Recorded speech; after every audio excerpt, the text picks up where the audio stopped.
So today I want to ask the question, have we reached a peak? Has the market peaked, and are we now on our way back down? It's a good question. Let me give you a quick answer. I don't think we're quite there yet. But let me give you a few numbers just to kind of start to put some things into perspective that I recently got from some people much, much smarter than me. One number that is astounding to me, it says the average sales price in April has increased $333,247 for those people who had purchased a house at the bottom of the market in 2009. So when the market crashed in 2009 and the bottom kind of fell out at that point, for people that bought homes then, the average person now, the increase in equity in their house is $333,000. That's nuts. Hard to believe even for me, and I've been in real estate 40 years.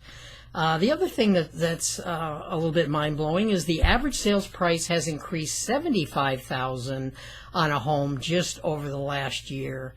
I mean, you just don't see those kind of numbers playing out. So that shows a red-hot number. That shows sales kind of going off the chart at the moment. Let me relate another thing to you. So the statistic right now showing supply and showing demand are beginning to show a little bit of softening. So the supply of homes is inching up just a little bit over what it has been, even though it's at historic lows. There's probably 3,000 homes available in the whole Phoenix Valley. I mean, that's crazy nuts. But that's about all that's there. But that number is starting to inch up. Those coming on the market every day is inching up a little bit.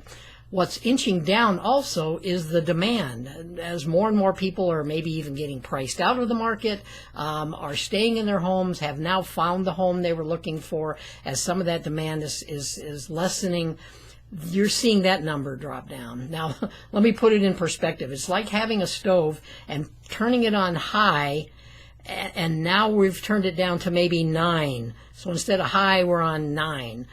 So it's a little bit of lessening.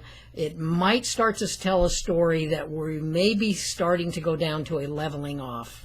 Again, let me reassure you, there is nobody on this planet that is saying the bottom's going to fall back out of this market like it did back in 2008.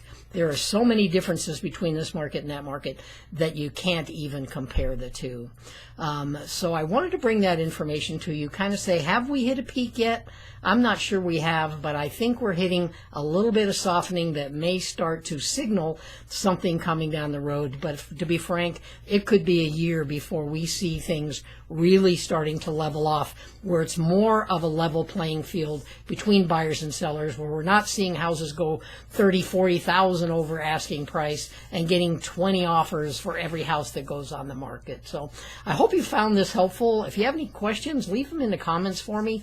Be happy to try to help answer any questions you might have. Any feedback, love to hear that too. If not, I will see you next Friday with another Did You Know?